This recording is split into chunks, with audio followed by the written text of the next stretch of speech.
There we go.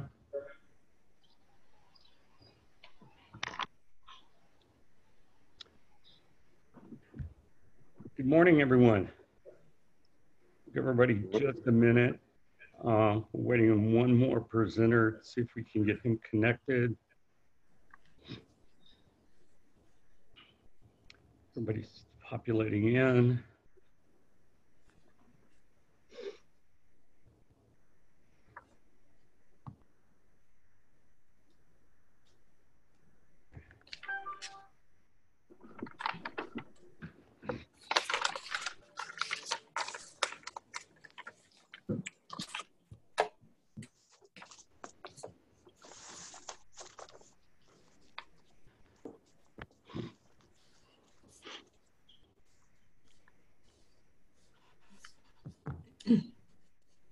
All right, it's straight up 11 o'clock, so let's get started. Arthur, I think, will join us in just a minute. Andrew is working with him. I think he's working on dialing in. Well, thank you so much to everyone who's attending our second Aspire Zoom webinar. We're delighted to have people back. We were found at the end of the last webinar that we had a few questions and also some material that still hadn't been covered. So we thought that we would pick back up today and do version number 2, and not only let our presenters talk a little bit about some of the different topics and I'm gonna call it amendments, changes, new things that have come up, questions that have arisen, but also at the same time to give us a chance to go back and grab some of the questions and stuff that we had from the last webinar and cover some of those. Please feel free today to submit through the chat or the Q&A any questions you might have. And we'll try and stay on today long enough to get through all the different questions and cover everything subject to our different presenters' schedules and stuff. So we appreciate everybody coming. For most of you who know Chapman Hext, we've been in the Dallas market for 30 years now. We have a 25-year plus relationship with Kane Russell, Coleman & Logan. And that was one reason we decided to partner with them some on these webinars and stuff, was just because of the long relationship that we have. Our firm works heavily, for those of you who don't know us, with the financial reporting, tax, advisory. We also run a full investment banking group parallel with our CPA firm. So we have access to capital markets, debt refinances, recaps, basically rebuilding the whole cap stack, whatever we need to do. Of course, our phone is ringing with people talking about what is the model going to look like? What's the forecast going to look like? You know, we're certainly glad to talk about some of those things, but today we want to focus a bit on the PPP loans and what's going on there. But Chapman Hext is here as part of the team to help you. Feel free to give us a call if you have questions and stuff, or if there are things that we can answer today that you want to know about.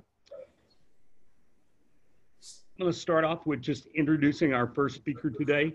Gordon Russell is the founding director of Kane Russell Coleman & Logan PC. He's a member of their financial services practice group and is also in their business and corporate transaction practice group. Gordon has concentrated practice in banking, financial institutions, business, corporate, real estate, and resolution of distressed assets for many years. Gordon and I have had the pleasure of working together off and on for 25 years. We met in the early 90s working on a dissolution of a family office that had all kinds of different pieces, a lot like we are today. You know, the market had collapsed in real estate, and there were a lot of different family issues, sale of assets, financing issues, all types of different things to deal with. So we've come through this over decades and decades of experience. And I think you'll find it really interesting with what they bring to the table today. And Gordon, I'm going to turn it over to you and let you start. Very good. Greg, good morning. Good morning, everyone. As Greg said, we have a long-term relationship with Chapman Hext and with Greg. And we're here again today, 1 week later, to talk about the economic consequences of a public health crisis. We're here to talk about the financial health of your business and the financial health of your employees. So this presentation, like the presentation last week, will have 2 parts to it. We're going to address the PPP, and we're going to talk about, to a limited extent, where are we with the safe harbor with respect to certification of business necessity. The safe harbor ends on Thursday. Also want to identify there's an upcoming deadline for filing of applications for forgiveness. So I'm going to turn the program over to Arthur and Drew. I'll introduce Arthur, Drew, and Kathleen when Arthur joins us. This week, rather as opposed to last week, we're going to start with returning to work, reopening non-essential businesses. So it's important when we are focused on reopening to avoid the words, in my opinion, post-COVID period of time. Yesterday, we had 235 new reported cases of this infectious disease in Dallas. At the same time, we are reopening. As our labor and employment lawyers, and I'm about to introduce them to you, will tell you, this is a critical time to focus on the duty to provide a safe workplace for ourselves and all of our employees. So as a consequence, just to personalize it for a moment, our target reopening date was next Monday, May 18. We have now moved that to Monday, June 1st. It will give us the time to look at the effects of reduced social distancing, people becoming more casual about social distancing, and allow us then to work our way through what are best practices. So we have three lawyers to talk to you today from our team. Let me introduce you first to Richard Hathaway. Richard is the inventor of the KRCL 4-step, not the Texas 2-step, but the KRCL 4-step. We published a paper yesterday about reopening during the COVID pandemic. And I want to be clear from Ken Russell's perspective, we are not apologetic about the length or accuracy we hope we've achieved in what we've written. We want to not just comply with best practices, we want and follow best practices. We want to create and follow best practices. So Richard is our thought leader, and he will take you to the dance, to the Texas 4-step. We have not yet posted that paper. If you want it, you can get it by contacting Richard through our website. Richard's also going to talk about OSHA and the duty to provide a safe workplace. In addition, you may remember from last week, AJ Johnson. AJ is a labor and employment lawyer, best lawyers in America. She's going to talk about EEOC issues. I don't see AJ on the list of panelists. AJ, are you there? Perhaps, Richard, when we get to AJ's topic, you or Doug may have to step up and handle EEOC. Can you hear me? Good. I can hear you now. Okay, Good. And then I hope you all recall our partner, Doug Bracken. Doug is a certified labor and employment lawyer, board certified, and he's going to talk about family first. So I see that Arthur has now joined us. Arthur, good morning. Good morning, Gordon, and everyone else. Okay, as you were struggling with the technology, I announced we'd start with the labor and employment piece, but it really does make more sense to, now that we have the benefit of your being on the line with us, to begin with updates in the evolution of the interim rule under PPP, because it really does set the financial context in which we're talking about our employees returning to work. So you may recall Arthur from our conference last week. Arthur is a corporate and tax lawyer. We are the largest law firm in Texas. We're 22nd in size with the smallest tax practice.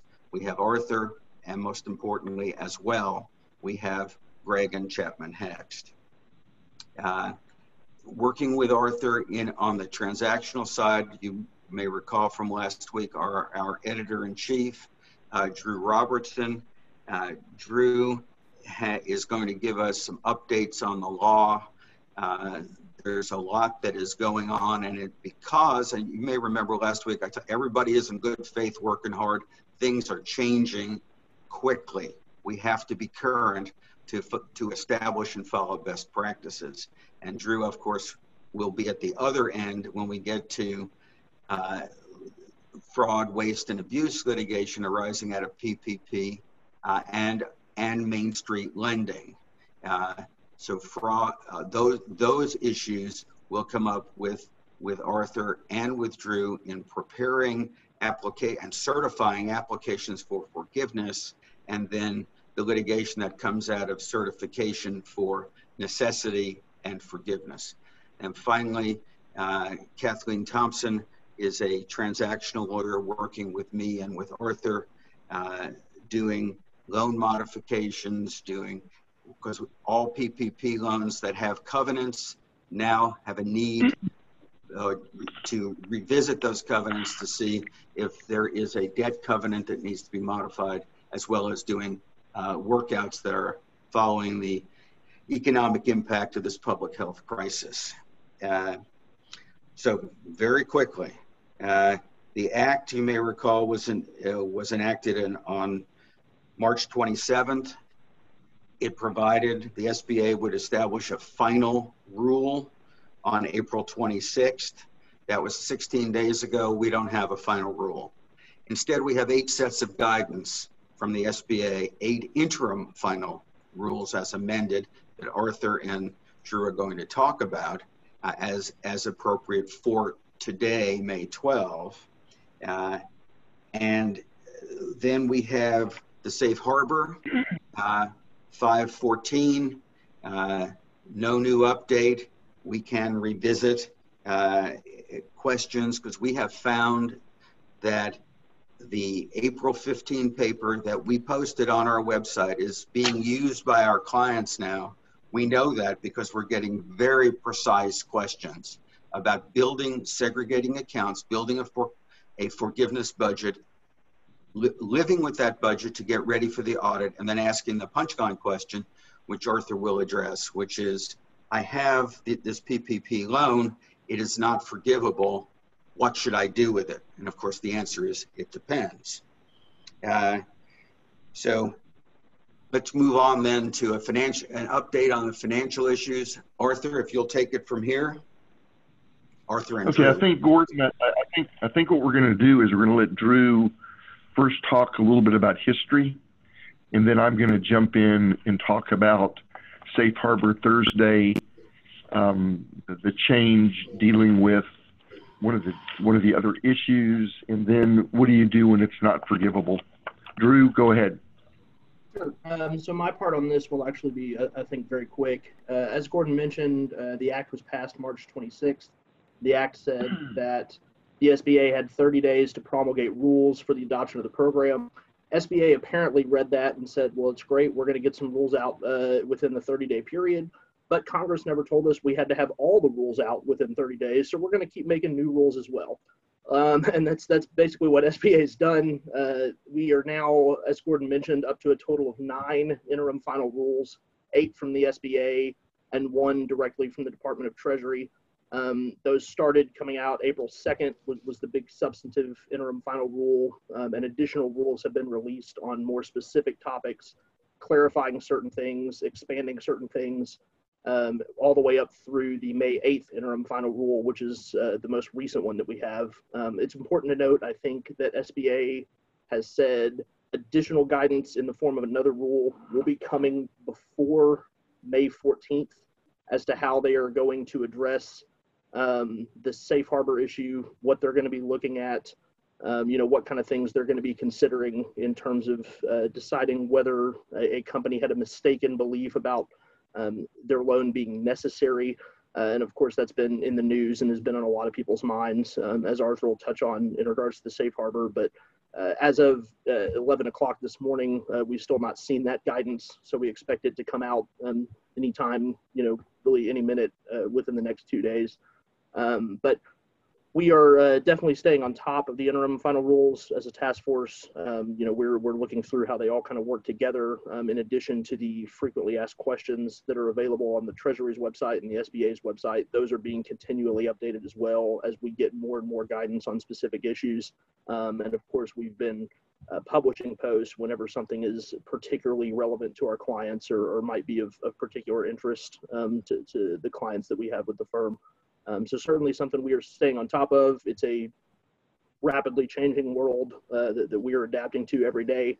But we'll hopefully be able to stay on top of everything, and we can certainly answer questions that people might have at the end about specific guidance or whether, we've seen guidance on a particular issue. I can tell you there are still a lot of questions coming in where the answer is a lot of times we simply don't know. It's not something we've seen guidance on, and it seems like for every question we get answered, we create another 5 questions. So that's kind of the current state of it, but something that we are certainly staying on top of, continuing to monitor. And I think Arthur will talk a little bit more specifically about the safe harbor and some of the particular concerns related to PPP loans and business finances and accounting. Okay, thank you, Drew. This is Arthur, and I'm going to talk to you first about we refer to as Safe Harbor Thursday, which is this coming Thursday, the 14th of May. There were 3 questions answered as part of the PPP loan frequently asked questions on May 6th, and they addressed an important certification that current economic uncertainty makes the loan request necessary to support the ongoing operations of the applicant. That's the exact language, and the words really do matter. The questions raised were several. First, do businesses owned by large companies with adequate sources of liquidity to support the business's ongoing operations qualify for a PPP loan? Okay, so that deals with large companies, deals with public companies. Second question was, do businesses owned by private companies with adequate sources of liquidity to support the business's ongoing operations qualify for a PPP loan? There you have it for private companies. Then the third question is, if a business received a PPP loan and has subsequently decided that it has adequate sources of liquidity to support the business's ongoing operations, can the borrower repay the borrowed funds and have the required certification be deemed to have been made in good faith? The answers to these 3 questions tell us several things. First, all borrowers must assess their economic need for a PPP loan under the standard established by the CARES Act and the PPP regulations at the time of the loan application. Second, borrower applicants for PPP loans must certify in good faith that their PPP loan request is necessary.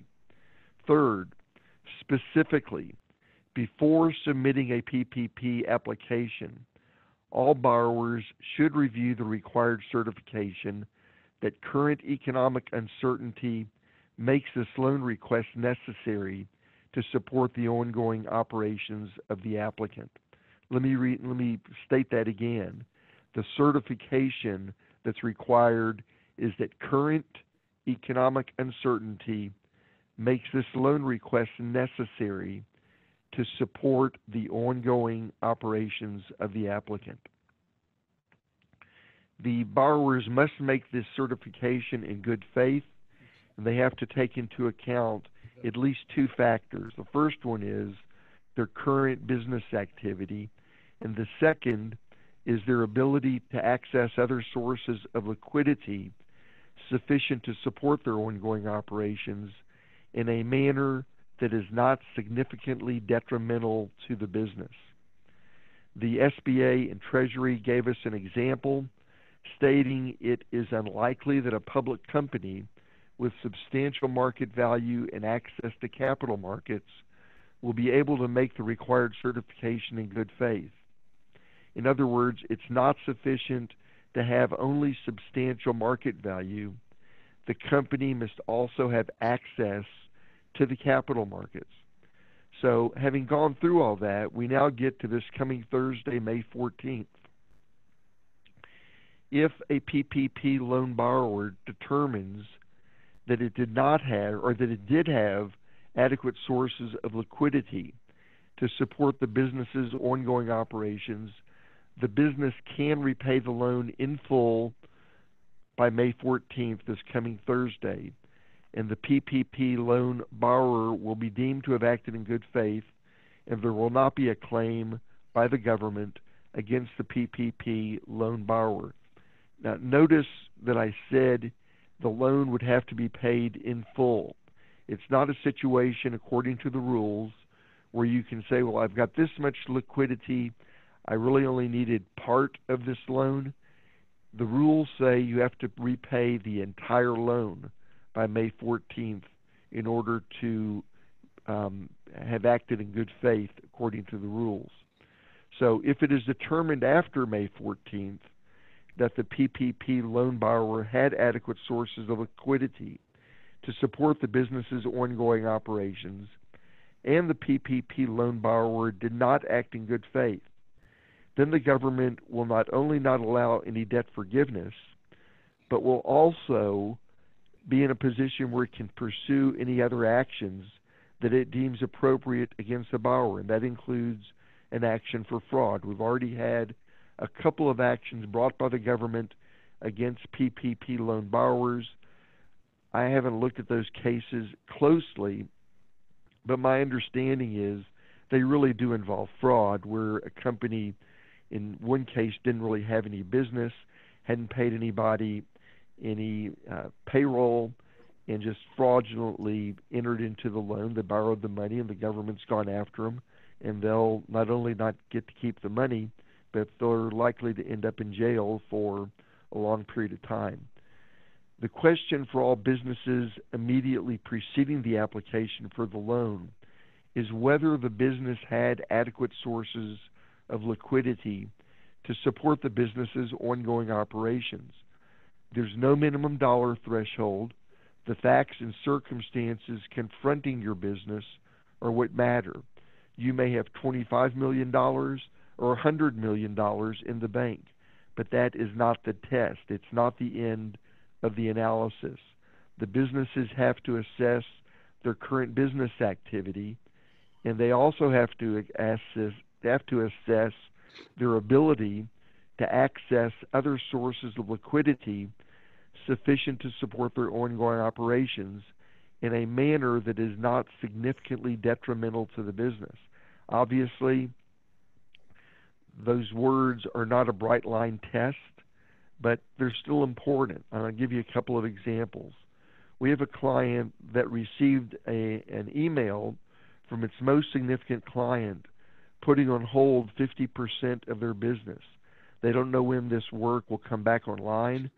They do have a line of credit, but their current business activity is almost at a standstill. It's been reduced by at least 80%. That's a case where if you look at their current business activity, it's taken a real tanking. And their ability to access other sources of liquidity sufficient to support their ongoing operations in a manner that's not significantly detrimental to the business is highly questionable. We have other clients who've had to lay off 10% or more of their employees because they are concerned about ongoing and new business. Some may be able to access other sources of liquidity, but doing so may be significantly detrimental to the business. We have clients who are concerned about the ability of their clients, their customers, to pay their bills, so their cash flow is significantly at risk. They may have work, but their clients may not be able to pay them anytime soon, and they may have to lay off employees. We have clients who have loan covenants in their borrowing agreements, and the clients are concerned about being in default for whatever reason or reasons. Their current business activity has been seriously harmed. We have clients who have loan commitments, but the loan commitments are based on a borrowing base, and their accounts receivable may be going down, so the ability to access other sources of liquidity when considered beyond the next 8 weeks is likely not sufficient to support their ongoing operations. Keep in mind, we are dealing with the universe of employers that have 500 or fewer employees as a general rule.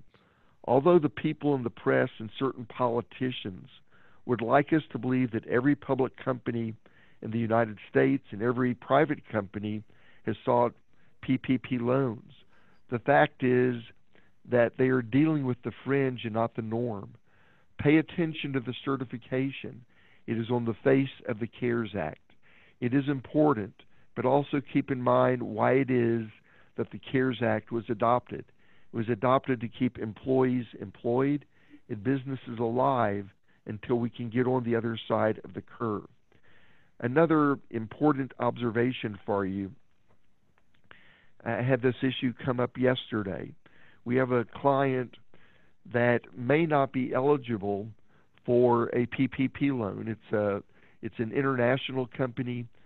The public company is outside of the United States, but they have an operation in the United States that has about, let's say, less than 250 employees. They were looking at the employee retention tax credit. And I can tell you that if this employer is looking at $7 million of a potential PPP loan, the amount that they can get under the employee retention tax credit, because they have more than 100 employees, is, and they have had some employees furloughed, the amount of the credit is probably less than $50,000. So the other benefits that are in the CARES Act are nothing comparable to the forgiveness of indebtedness that you can get as a result of a PPP loan. Second thing that I want to mention to you is there was a change in the frequently asked questions, or at least some new information about how are the number of employees counted when an employer has foreign and U.S. affiliates. I think several weeks ago, many of us thought that that the way you would count the employees when you're dealing with an affiliated group is you could exclude the foreign employees, because those employees are typically not going to be U.S. citizens. They're not doing business in the United States. So the answer in the frequently asked questions was that, in effect, that those foreign employees are counted and should be included when you're determining whether or not you have 500 or more employees. There are several situations where an employer or employer group may have more than 500 employees, but the group considered, once you get over the affiliation question, is a group that includes the foreign and U.S. employees, at least for purposes of determining eligibility. I actually had that question come up yesterday also, and one of the things that I suggested to the client was, don't rely just on counting the number of employees for purposes of the United States in the foreign operations. Also look at the other rules that are available for purposes of SBA eligibility. And this client has had losses the last 2 years, and its tangible net worth may be under the $15 million threshold. So they may still be eligible for an SBA PPP loan, even though they would not qualify just based on the 500 employee test, because they have over 1,200 employees worldwide. The third and final issue that I'm going to address before Drew and AJ talk about two other issues in these frequently asked questions is, and it's a really important issue, what do I do if I have a PPP loan and all of it is not forgiven? Well, the answer to that is you can pay it back. You can make an early payment if that's what you want to do.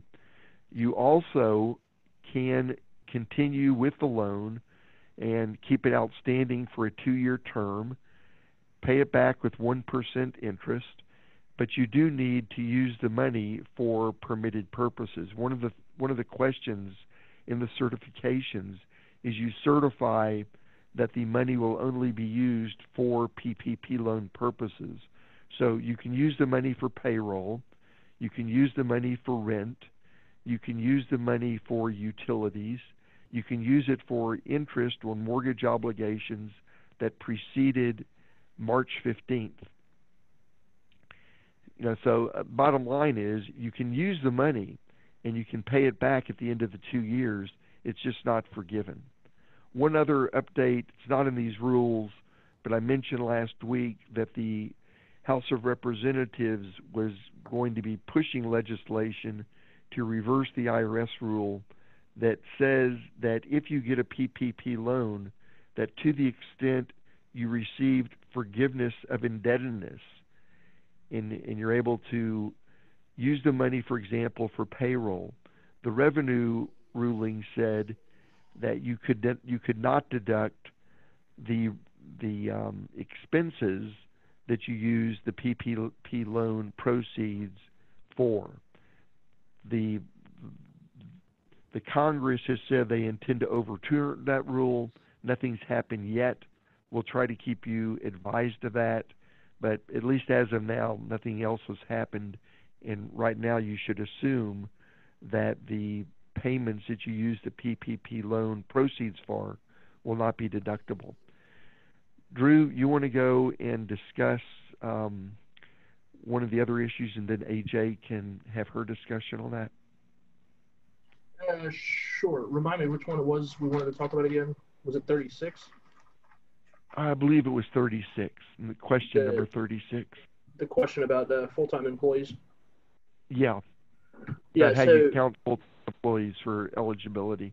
Right. So the question 36 that's contained in the FAQs clarifies, do we need to be counting all of our employees or only our full-time employees? In other words, what do we do with part-time employees? And the answer to question 36 came in and said that for purposes of eligibility on the front end, when you're looking at do you have less than 500 employees, you're counting all of your employees. So full-time employees plus part-time employees. The example they gave was that if you have 200 full-time employees and 50 employees that are working 10 hours a week, you have a total of 250 employees. In contrast, forgiveness is tied, the formula for calculating forgiveness is tied to full-time equivalent employees. And there's been certainly questions from a number of clients, what is a full-time equivalent employee? The answer is, we don't know. The CARES Act doesn't define a full-time equivalent employee. None of the 9 interim final rules that have come out define a full-time equivalent employee, and nothing in the FAQs defines a full-time equivalent employee. So there are certainly definitions that can be taken from other places in the law, but for purposes of the PPP and the CARES Act, the answer is simply we still don't know.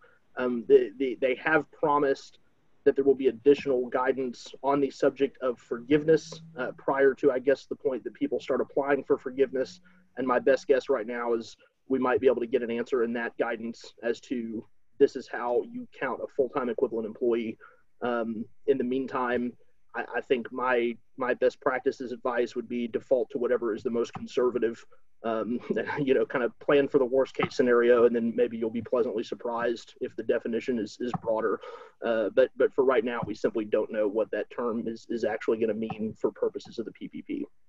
And AJ? Okay, AJ, I think AJ is going to discuss another issue, and then we're going to go into the other employment issues. AJ, it's yours.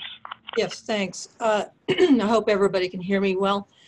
So the questions we're talking about these FAQs. These are the frequently asked questions that the Small Business Administration has put forth. If you haven't traipsed through them, I think that's a very good exercise. Arthur and Gordon asked me to look at FAQs 40 through 42. So to set this up, for loan forgiveness in part is dependent upon the number of people we have at the end of June 30th of this year. And it's a comparison of the period that you have the loan compared to either one or two, well, there's two possible periods that we look at. Employer picks the period that helps you the most. And I think that Drew has put together with Arthur and Gordon as well a description of how this all works. And if you want to go to our website, good information there to look at on those things. And I think we may have sent that out in the first presentation.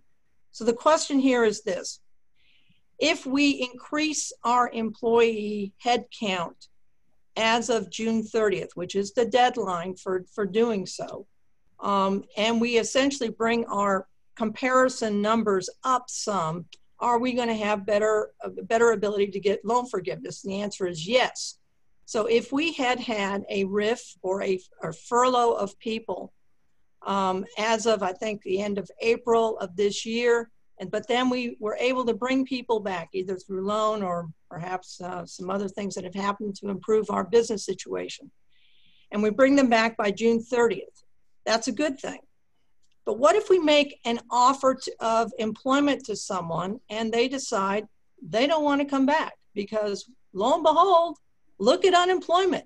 It might be better than what we're getting paid at our local restaurant or other business that we have been working at before. Now they're talking about a guaranteed salary, so that could all be interesting too. But basically what these FAQs is walk through the proposition that if an employer makes a good faith offer in writing to a former employee by the deadline of June 30th, but the employee says, no, I'd rather stay upon the largesse of the US government, what happens then? Do we get some kind of credit, or does it hurt us in getting loan forgiveness? And what the ruling says, what the rules say as far as these FAQs go, is that when the employee turns down, and we need to get a written response back because we employment lawyers always work with writings. When they turn it down in writing, we've sent out our request for coming back to work, come on back, and they send back, no, I'm not going to, then we've covered ourselves sufficiently. Assuming we made the offer in good faith, we have the written documentation to support it, we should be okay on the loan forgiveness end of this. And that's what the rules basically are talking through those examples. So as with everything under PPP or anything with the US government, make sure it's well documented. Thank you. Okay, so Richard, please tell us about reopening non-essential and essential business offices during the pandemic.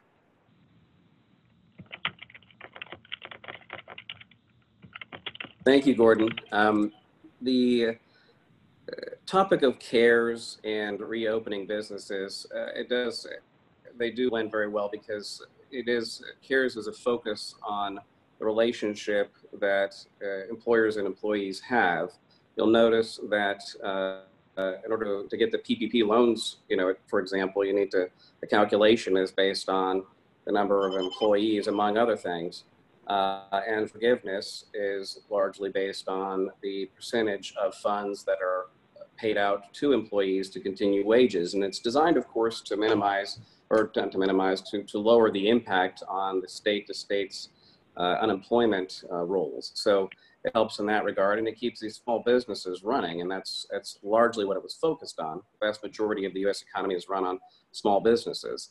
So it's these same small businesses, though, that are now faced with this patchwork quilt of potential guidance in connection with how to restart. They're faced with the prospect of, while this pandemic is going on and in some areas continues to spread, that local and state governments are allowing reopening, and they're going to find that their competitors are opening.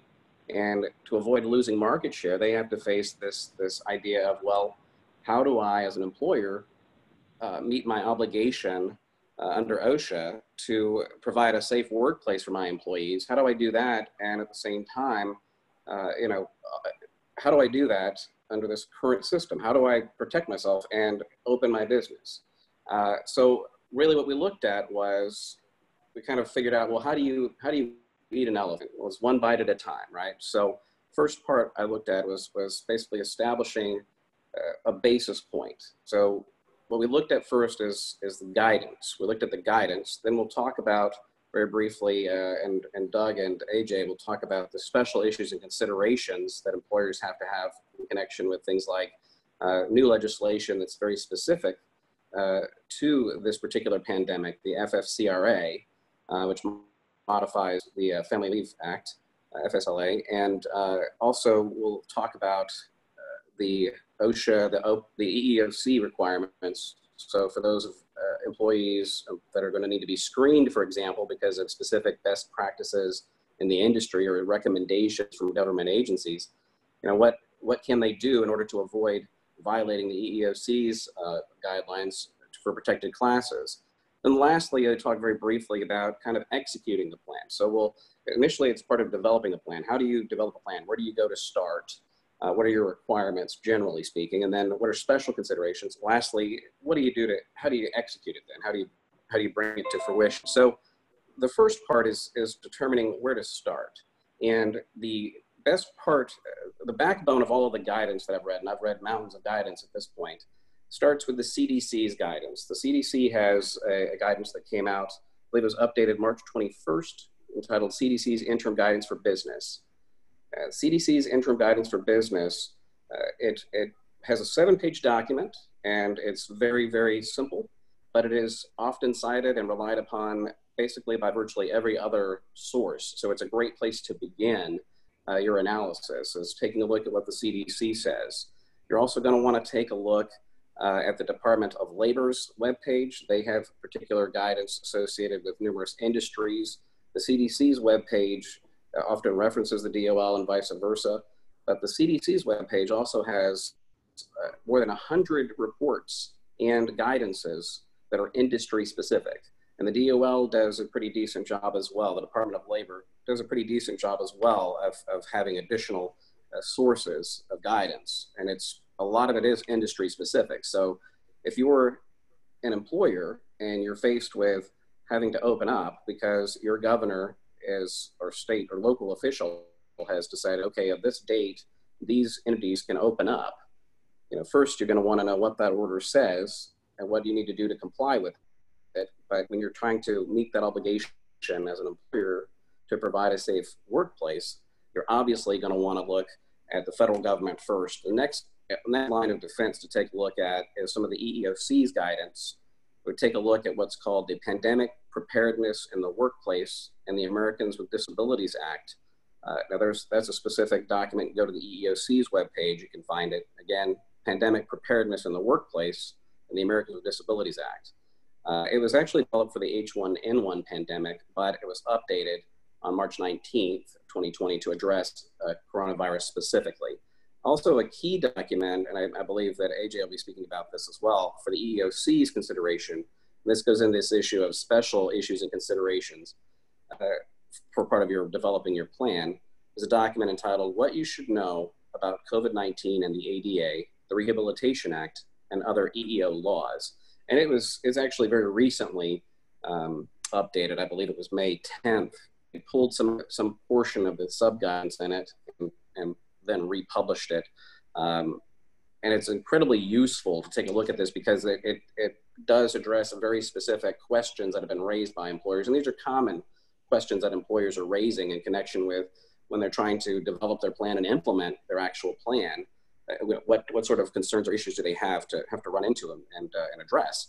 So having addressed a lot of these federal issues and federal guidances, one of the next places you're going to want to go is to take a look at your state and local guidance. Your state and local guidance is going to be helpful because it's going to largely adopt what's the federal guidance is, but it's going to be very specific to the region And that's incredibly important, because the only way as an employer you're going to be able to actually develop and enact a plan is you have to have an understanding of the risks in your business, your location. And obviously the state is analyzing and tracking what's happening in terms of the spread of the virus, where it is. Are we in an increase or a decrease? So you'll need to constantly be monitoring the state guidance on what's open, what's not open, and what the recommendations are. A great couple of sources on that are the National Governors Association has a web page, and it's referenced. There's actually a direct link to it in the paper, and it's amazing. It has a state-by-state resource guide. It's a great place to start taking a look if you haven't already pulled your state's guidance or your state's local orders. That's a great place to start. The National Governors Association webpage. After you've looked at the governors' pages and their guidances, which are typically going to be issued by each state's respective Department of Health and Safety, you want to also look at what your local jurisdictional sections are, what kind of sort of guidance they're putting out. The Dallas County Department of Health and Human Services has a very good coronavirus page. Harris County has an excellent coronavirus page. It even has some videos on there that potentially could be shared with your employees with respect to executing your plan. So it's a great place to start when you're trying to develop your plan and what you need to do. Harris County also had in their webpage, which I thought was great, was they even have an email address for you to send an email to with specific questions, and they try to answer you as promptly as they can. The last place I would reference for developing your plan to begin with in terms of guidance is to look at your industry specific guidance. Industry best practices, there's going to be a lot of guidance on there. I mean, if you can't find a guidance for your particular area and industry, it's because you're not looking hard enough. There's, bar associations, medical associations, trucking associations, national restaurant associations. If your industry is regulated by a specific government agency, for example, the U.S. Food and Drug Administration, well, they regulate food stores and restaurants. They have very specific guidance that they've issued for that industry, and it's simplified stuff. It even has, on some of this guidance, it has links to various posters that you can post throughout your business at the specific locations where your employee, will have access to them. And in fact, some of them even require the posting of some of this information in strategic locations. So you'll need to take a look at that. So in developing your plan, you start off with pulling all the guidance you can and processing it.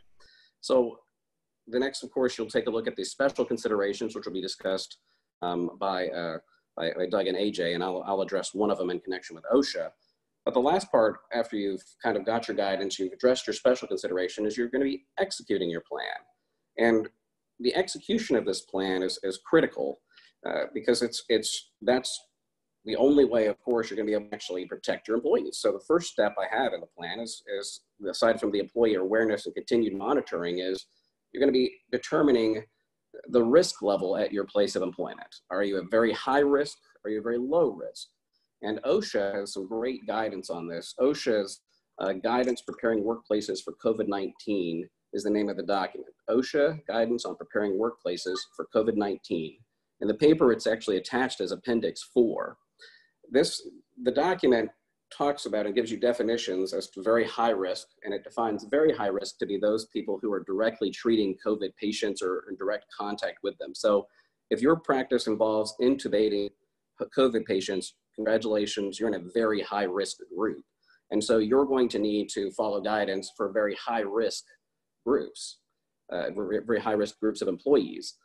If you are in a low risk, which basically means you are in an office that has very little contact with the public and the employees don't have much interaction or are very spaced far apart, you're in the low risk, and then you need to, of course, focus on more adjusted, lower risk environmental changes. The OSHA also has certain guidances that it gives you in connection with how to educate, et cetera. So being an employer and being aware of the level of risks, who is at risk, and the locations of where the highest rate of transmission could occur, what areas, for example, are most commonly visited in the business, what are the surfaces most commonly touched? Do you have an elevator? Is there a code box that has to be touched by everybody coming in? Those kinds of things. Paying attention to identifying where those risks are based on knowing how the virus spreads are essential. Part two, of course, is educating the employees, right? Educating them about putting the posters up, sending out emails and memos on how things, how things are going to be changing. Are you going to have staggered work shifts? Are you going to, meaning everybody's going to come in, on the same day, but they're going to get different time and after cleaning crews come in? Or are you going to put out reminders, for example, of hey, don't let anybody else use your keyboard. Clean your keyboard, when you have a moment to, and at the end of each shift. And, we've provided some additional sanitary supplies. We have gloves for you. We have potentially masks for you. We provided cleaning gels, things of that nature, educating them on the proper use of them, the availability of them, and the necessity for them. That's the next step that I've seen most commonly implemented. These steps, of course, you'll take whatever steps work for you, but these steps that we're recommending, these 4 steps, are all about what I've seen ubiquitously across basically the vast majority of the really solidly put together guidance.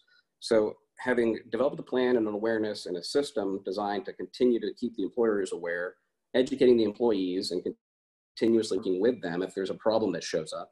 The next thing is, of course, do you need to make steps to change the work environment? Do you need to, are you at a business where you've got tellers that are communicating with the public? Do you need to put up a shield in front of them? Do you have people that are close together? Do you need to put shields between them? The physical changes, in addition to the schedule changes or other types of changes. Do you need to close down your water fountains? Do you have, those type of things? Those sort of changes. Do you need to hire an outside cleaning crew? It's basically systemic change that as the plan is being implemented, that you recognize these issues of additional contact and exposure, because real life is really hard to plan for in many ways, but you, as an employer, you're trying your very best. And be sure to document these plans and these changes as you're going along. The last step is really a detection and prevention measure. And I put it in there as the last step, but really that, when employees are kind of walking in the door, part of what we're seeing in the guidance is that there are requirements of taking your temperature. They have these temperature guns now that people are using, and they're recording it. Well, OSHA, of course, recognizes that as medical information. You're going to need to be familiar as an employer with how to treat that. It's confidential information. Can you keep it in the same file as the employee file? No.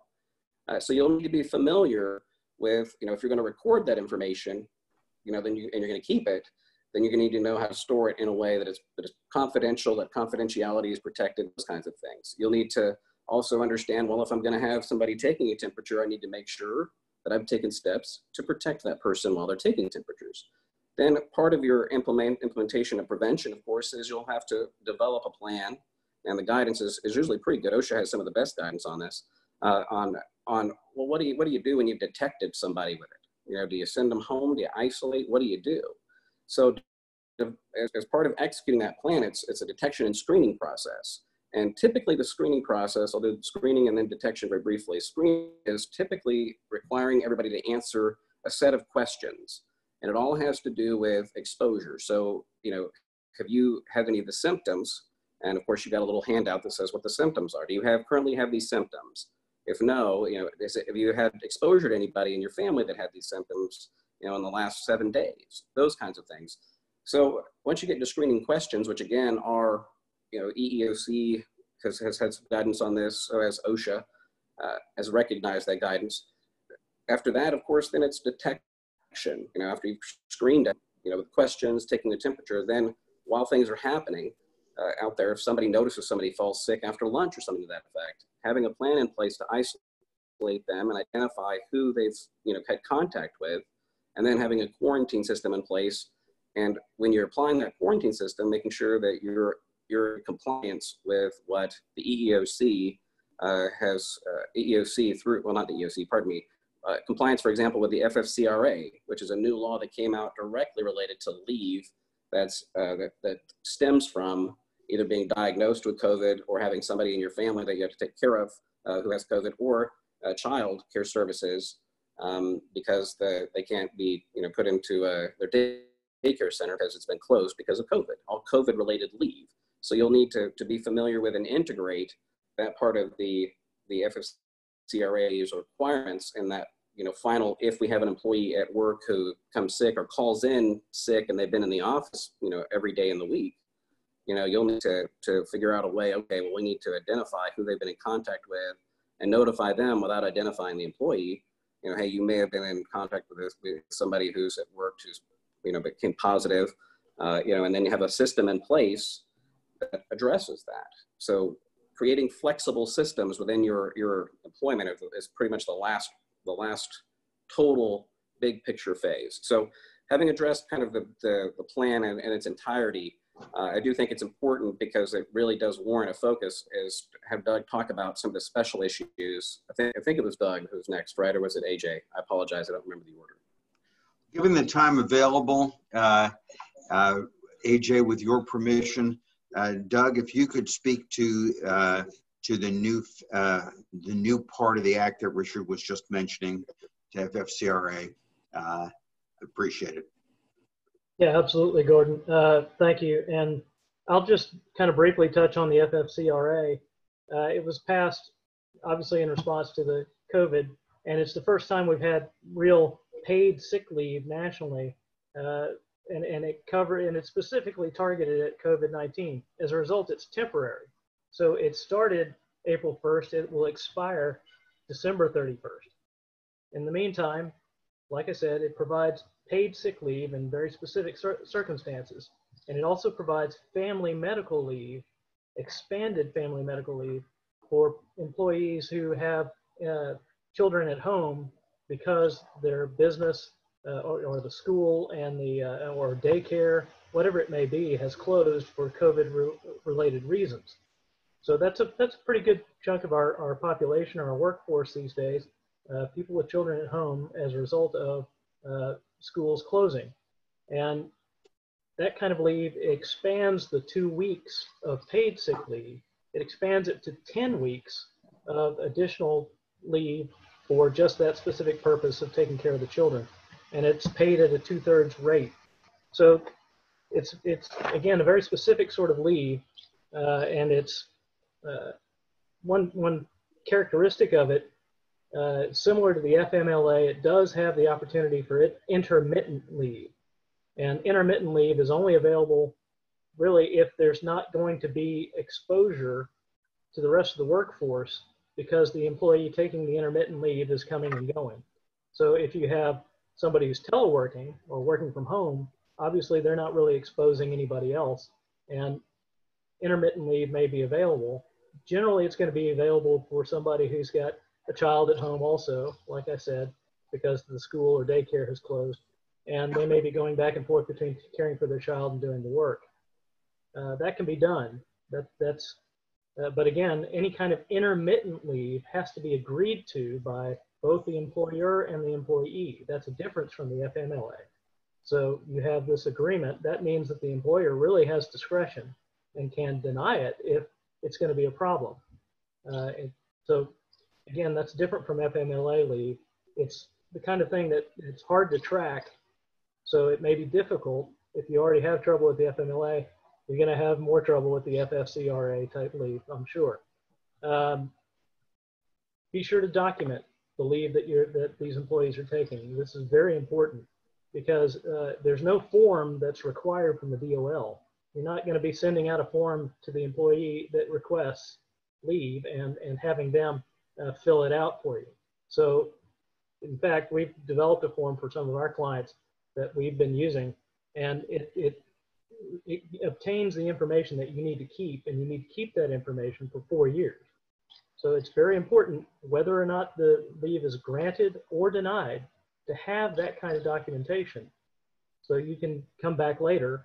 As AJ said, employment lawyers love documentation. So does the government. So anytime you can have that kind of documentation to support what you've decided to do with your employees on leave, then it's very, very good to have. I won't go through all the documentation that you need to keep, or the items that can be included in that documentation, but there are specific requirements, and you're really not supposed to go beyond those specific requirements. Another interesting, maybe even debatable, or that some people have had some issue with, is whether or not these people can take leave, these employees can take leave, just because the company has closed its work site. So generally, the way to think about this is that work must be available for an employee to take leave. If there's no work available, then the employee has nothing to take leave from. There must be some kind of work to do. If there's telework, then there's generally going to be no leave available at the time, unless there's this intermittent leave we talked about available, in which case there has to be an agreement between the employer and the employee. I will just touch on penalties just briefly, because there's one kind of unique aspect to this. It follows the FMLA for the most part. So generally you're supposed to return the employee to work, the same or similar position, and there's protection from interference or retaliation. However, there's no private cause of action unless it's some kind of FMLA type leave, and you are subject to the FMLA. So that's a significant difference. But I only had limited time to talk about the FFCRA, so if you have any questions, please feel free to ask. We're about out of time. AJ, would you give us just a very condensed summary, please, of EEOC issues? As Doug was just mentioning, employer discretion, your request is denied. If you could put that briefly into an EEOC context, and then Greg, we can talk about how we respond to the questions that we've received. Well, really briefly, and thank you, Gordon, and thank you, Chapman Hext, for the opportunity. We appreciate it. What employers need to look at is the guidance that Richard had told us about, which is what you should know about COVID-19 and the ADA and the Rehabilitation Act and other EEO laws.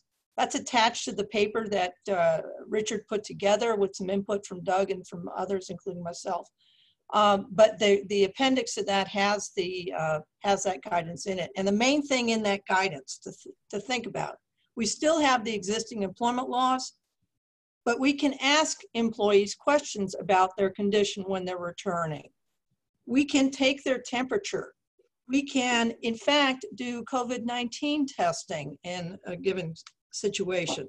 All of these are permitted by the EEOC under the rubric of business necessity. So I'm going to kind of stop there, because that's kind of the nut of the entire guidance right there. And if your appetite is whet, I say pick up the guidance and read it, because, you know, as you heard about all the guidances that have come out and the laws, we're from the government. We're here to help. Anyway, have a great day. Greg knows that one. Thank you, AJ. That heart of the target. Thank you. Yes, and we can produce lots of paper too, with printed material on it for you to read. Yeah, so On and on. Part of the government. Well, Gordon, I'm going to wander through some questions, okay? And I'll let you guys decide who wants to jump in and respond. That's Kathleen's job. Yeah, there we go. All right, so the first one is, you know, I've received a PPP loan.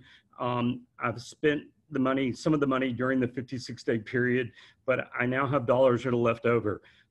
Is there any, and I know that I'm going to have to repay those dollars over 2 years, are there any restrictions on what the remaining funds can be spent on? Let me answer that. This is Arthur. There are restrictions. You can use the money for your payroll, the permitted payroll. You can use it for rent. You can use it for utilities, and you can use it on interest for mortgages that were in effect prior to March 15th. And really that's it. Don't try to spend it on anything else. The other, there's all the other allowable use. It's not a forgivable use, but in this case, since we're past forgiveness and we're talking about, you know, what do we use the money as we keep it? CARES allows you to spend it on interest on pre-existing debt obligations. So I would just add to Arthur's list with that one particular addition. Okay. Next. But not working capital. Yeah. Okay. Next questions. Since, or the question starts off, assuming there's still no clarity around paid and incurred for an expense unpaid under the PPP loan 56-day period. As an example, does a utility bill all have to be in the 8-week period covered, or the period on the bill, or can some of it be outside that 8-week period? Drew, I'll do this for you, Kathleen. Drew, I know you've struggled with this mightily. Yeah, Doug and I have actually gone back and forth on this quite a bit. We've had several clients that have asked us this exact question, and there are a couple of different ways to read the statute. I think there are a couple of different ways that you could argue that paid and incurred language. I think probably, again, defaulting to best practices, worst case scenario, what's the SBA going to go with?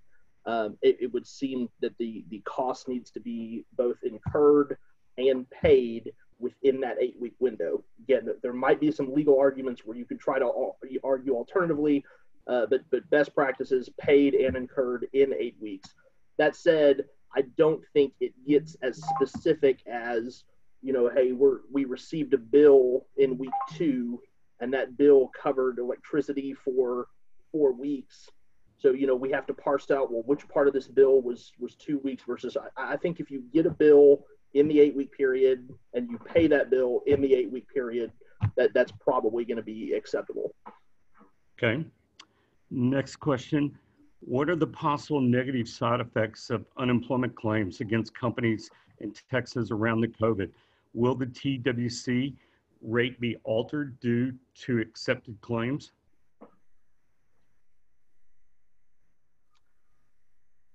One of Doug, the employment lawyers. Yeah, Doug, I guess AJ. I can chime in. I had a hard time finding my mute button. Sorry about that. I think that's a bit of an open question. I do believe the TWC was intending not to penalize people for their, if it's COVID related, not penalize the employer. But I'm not sure we have specific guidance on that. Have you seen any, AJ? I have not.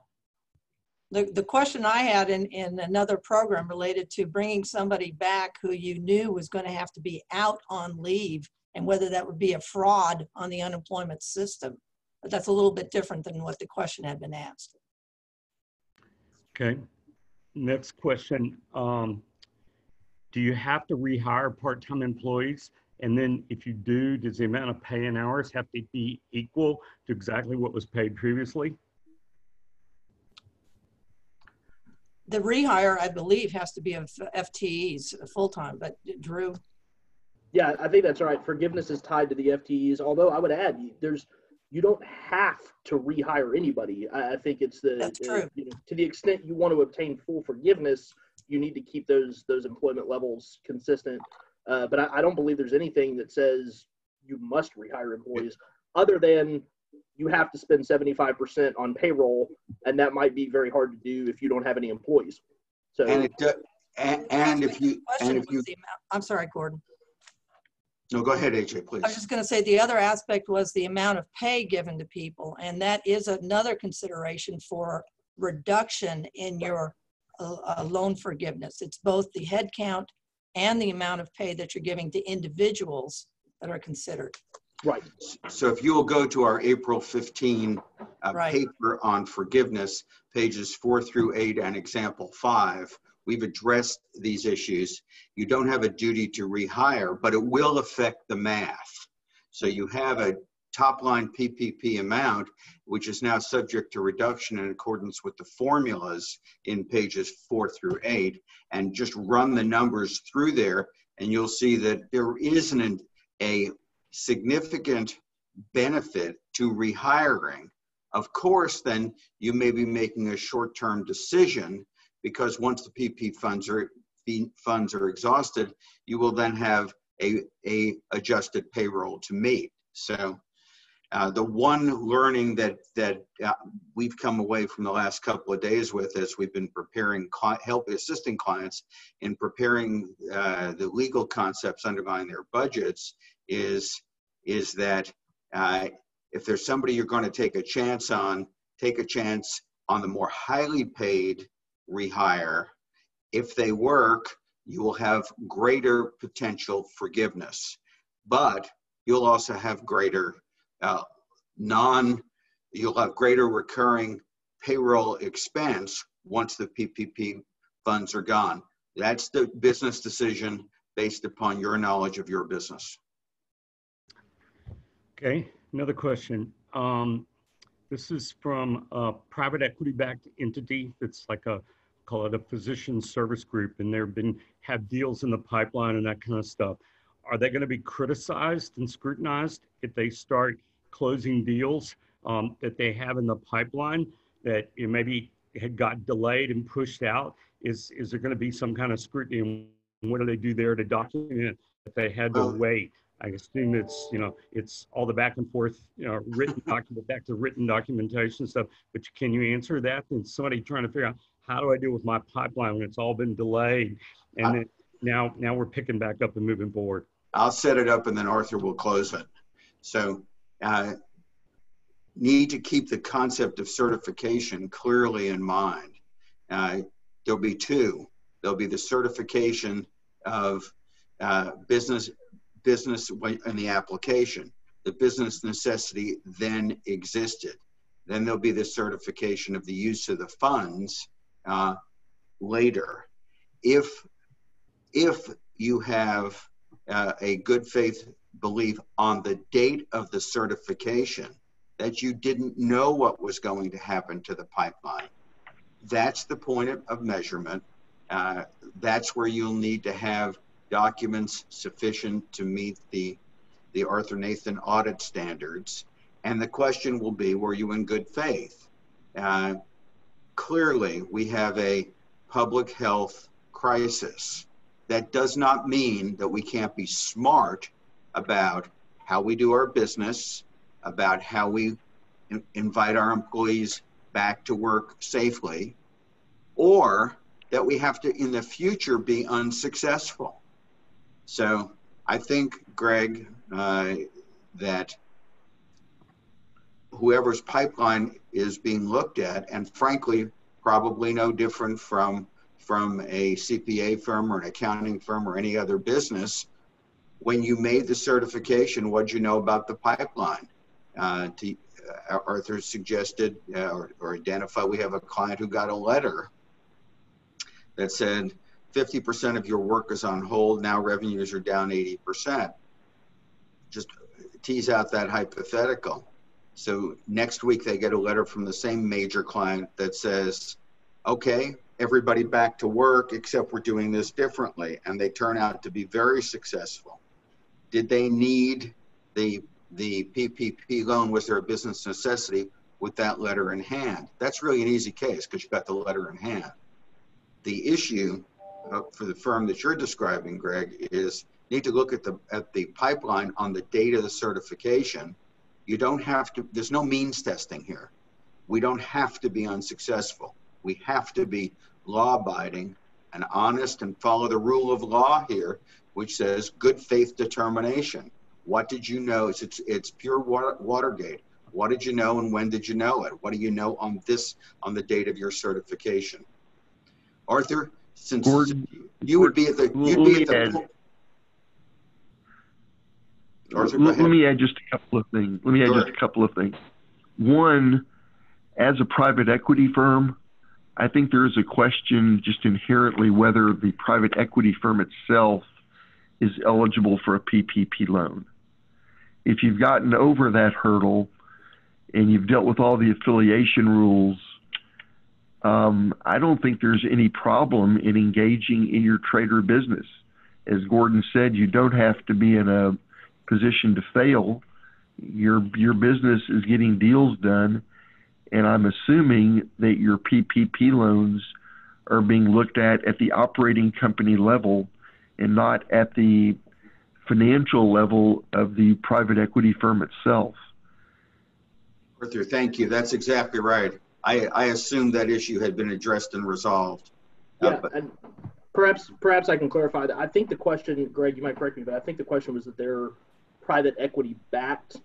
The rule is that hedge funds and private equity firms themselves are categorically ineligible for PPP loans. But I think this is a situation where it's simply a small business that is receiving private equity funding as opposed to a private equity firm. That is correct. Yes, it's not the fund. It's a PE-backed group. Another related question, and I'm not sure I know all the details of this, but it says, any information on how PE-backed organizations are being treated if they receive financial assistance through PHE? You guys have any knowledge? I don't know the answer to that. That would be anecdotal at this point, Greg. I don't think we have enough data. All I can say is there's some guidance specifically about hedge funds and private equity firms and the businesses they own in the fourth interim final rule that was published on April 24th. And specifically in that rule, that's where they say that hedge funds and private equity firms are ineligible. Otherwise, the affiliation rules that apply to all the other businesses apply to private equity owned businesses in the same manner as any other business, subject to outside ownership and control. And then there's some further clarification on that. So, but in terms of specific guidance on private equity funded or private equity owned businesses, that to my knowledge is the only thing that we've seen. But Greg, to the extent the question was, what are we seeing? I can tell you that it has become a major concern for some of our private equity clients. They did not understand that the Gramm-Leach-Bliley Act regarding financial privacy did not apply to everything involved with PPP. They thought they were entitled to, had a right to financial privacy. The documents, the application, the subsequent application for forgiveness, all of that is subject to Gramm-Leach-Bliley right to financial privacy. The fact that our U.S. taxpayer dollars were given to your business organization as a PPP loan, that is public information. And that has caused a number of private equity firms who thought, if I'm not categorically excluded, then the next issue was, well, what about reputation risk? What should I do? And without exception, every client we've advised on that subject has said, I'm giving the money back. Okay. Assuming the PPP loan is paid back, is there a rule that dictates the interest rate, or is that open to the bank to determine? I can take that one. If the principal amounts that aren't, they're not forgiven, the interest rate's going to be, it's 1% and it's payable over a 2-year period. And your first payment is going to be due 6 months after the date of the loan. Okay. Here's another question. We have almost a month lag for the time that we onboard an employee and then pay the particular employee. Because of this pay period, it falls outside of the 8-week period. For payroll forgiveness, do they look at the payroll liability accumulated or the payroll actually paid? Incurred and paid. It's actually paid. Okay. That's right. That's right. Here's another question. What is your opinion on surveying employees after returning to work about whether they feel like the workplace is safe? Richard, do you want to take that? Sorry, Kathleen. You're fine. No, I'm happy to answer that, actually. I think that's a good idea. And the reason it's a good idea is it's part of that communicating with your employees. It's working with them to address any concerns and things that they see. I mean, it's not just, the employers they're a bit concerned. Employees are concerned as well. I mean, there's good reason to be worried when you have a pandemic out there, and even some of the symptoms are unknown. We're learning about all kinds of things. So yeah, it's a good idea to work with your employees and to send around a poll and even allow them to make suggestions. They may not have to follow all of them, but it shows that you're taking the effort and you're working with them to try to reach a solution that's working for everybody. Okay, next question. Can you spend PPP loan funds on independent contractors as permitted by the CARES Act? No. The independent contractors have their own section and they can apply themselves for their own PPP. And I think this probably rolls into that same answer, but would expenses for outsourced HR, IT, and marketing consulting through monthly contract with third-party companies count as eligible payroll expense forgiven under full-time employee equivalent definition? I think, Drew, go ahead, Kathleen. Go ahead. I think Drew and I talked about this at one point, and basically we couldn't come up with any way. If it's just the expenses of those companies, I don't think you have any way of actually getting forgiveness for that expense. And to the extent that those people are actually employed by the staffing company or the PEO, then you may have a problem. I believe there's a specific question and answer about PEOs. Drew, do you remember that one?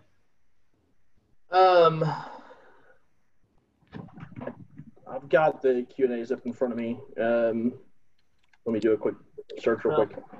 But Is it possible that they're... You would look at the Q&A. Yeah, if it exists, that's where it would be. And can I jump back a question? Actually, I think there was an issue about payroll costs and that incurred and paid, and I think this is actually something you and I, Doug, had discussed. The Act, if you look at it, talks about what's eligible for forgiveness, and it says the sum of payments spent on the following things in the 8-week period. Then it's payroll costs, and then it is covered mortgage interest, covered rent, and covered utilities. Well, this idea that it has to be incurred comes from that term covered. And so the mortgage interest, rent, and utilities have to be incurred and paid in the 8 weeks to be a covered obligation. Payroll costs, it just says payroll costs. And so I think, correct me if I'm wrong, Doug, but I believe we actually discussed this and said it looks to us like what you spend on payroll costs in the 8-week period, it does not have that same distinction that it must be incurred and paid in the 8-week period. It's simply that you have to spend it on payroll costs in the 8-week period. And that's where there's potentially, some flexibility in kind of how you make payments and how you distribute money directly to employees. Okay. I think that's what we discussed, yes. And I think that allows you to pay some bonuses and things for work that was done at another time, and kind of as a makeup in some situations. But as long as it's paid within that time. But these are all W-2 employees, not 1099, and not contracts with vendors, and not reimbursements to your employees for their utility expenses, for example. Yeah. Okay. Another question. If we can accurately track our payroll and the eligible expenditures, do you still suggest that we need to segregate the funds in a separate account? Yes. The answer to that, Greg, is yes. We still suggest it. There's no legal requirement. It's simply best practices. But if, in fact, you get audited, what we found is that clients with new accounts, you may remember there was a calf scramble here at the beginning when about April the 3rd, SBA says, first come, first served. And then some of the major financial institutions say, we're not playing. And so you have people with long established banking relationships with national banks who then have to meet a new lender, and they then get to get the onboarding process, the Customer Information Policy, Bank Secrecy Act, anti-money laundering, the rest of it, and they wind up with an account. Now they have the cash. So we talked about loyalty. Well, dance with who you brung, go home with who brung you.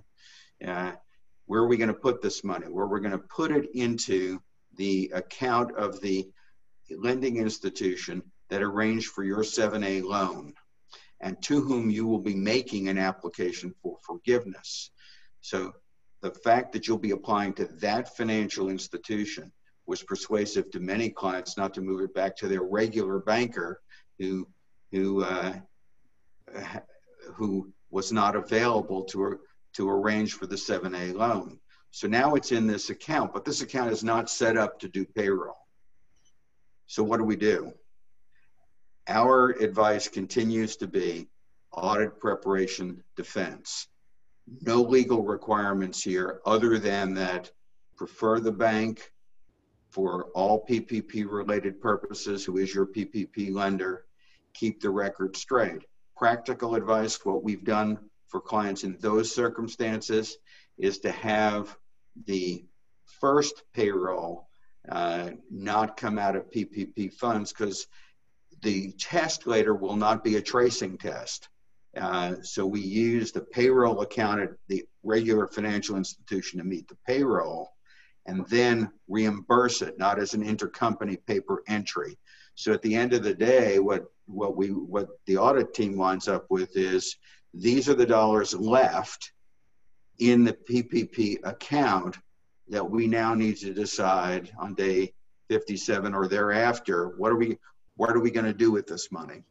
So our advice, no legal requirement, our advice is keep the lines as straight as possible. Makes the audit much simpler. Okay. One last question. I think we probably covered this, but we'll ask it. It says, can we pay the July rent in advance to be covered under the 8-week period? Drew, you want to take this one again, or no? It has to be paid and incurred within the 8-week period, so 56 days. Okay. That's all the questions we had today. Anything else that has come to mind that we need to cover today? We have probably about 5 minutes, and we'll have covered everything today, kind of all the prior questions, topics today, and done it all in an hour and a half. So kudos to us. But now we didn't do what AJ said, and we all got some homework to do. We need to go home and read the latest annotation of the federal document. But any other comments, panel members? Only, Greg, to say thank you to you and to Chapman Hext for the opportunity. This is a major social issue that will change our society financially, and it will affect the dignity of work and how we work. So we're very appreciative to you for creating this opportunity for all of us. The work that we've done is on our website. This most recent publication, published yesterday, 27 pages with the full apparatus to it. If you want it, please be in touch. All of our phone numbers are on the task force website. The one thing that I would ask the participants, and thank you for being there and participating, is what is it that you really need to know? So I have a short list of future blogs for our website. And this is about the utility of knowledge. It's about solving legal problems, Greg, as you and I have done for 3 decades. Yep. Lawyers and accountants are not a cost center. We are a place to add value and make your business succeed and make money, top line and bottom line.